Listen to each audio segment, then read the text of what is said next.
I think increasingly brands are trying to establish themselves as cultural facilitators and benefactors. They're behaving almost like the Victorian philanthropists in some way, but also consumers are expecting that from them. You know, as government budgets dwindle, the economy is still quite slow, it's brands that are stepping in to create schools, to restore monuments, but they're connecting themselves with these platforms in quite interesting ways.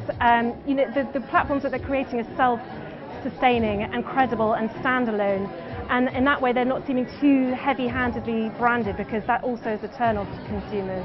It feels like some of these brands are rethinking the model of mass consumption by doing this.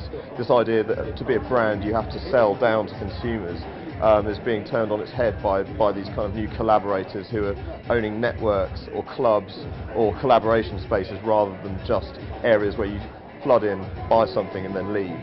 It has to be not seen as completely self-serving.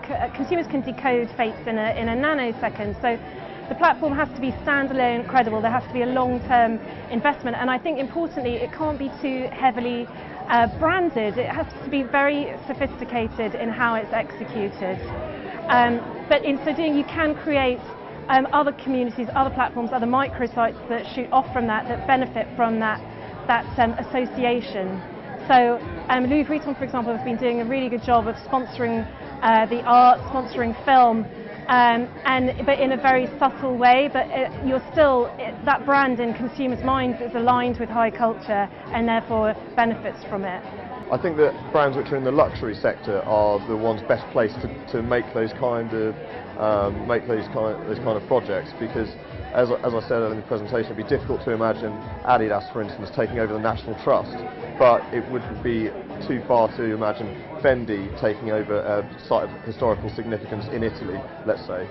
But it doesn't always have to be an act of philanthropy. It can also be another chain of commerce, for example. You know, Reebok collaborating with CrossFit to create gyms, or using the store as a space for exercise or for paid-for activity. RAF has now extended its brand into holidays, which consumers pay to go on.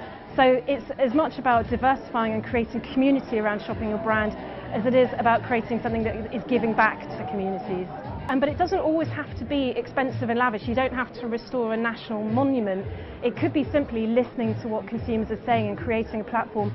Like we talked about quite a lot, this idea of beta, appearing to be in beta and inviting customers into the process of creation and feedback on your products, launching test labs that invite them to contribute their opinion, and in so doing you're making their connection to your brand much closer, but also you're driving innovation.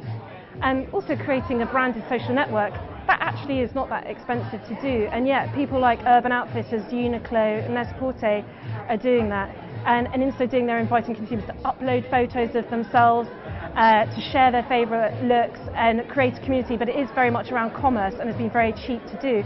But the same thing, same principle, inviting the consumer into the conversation.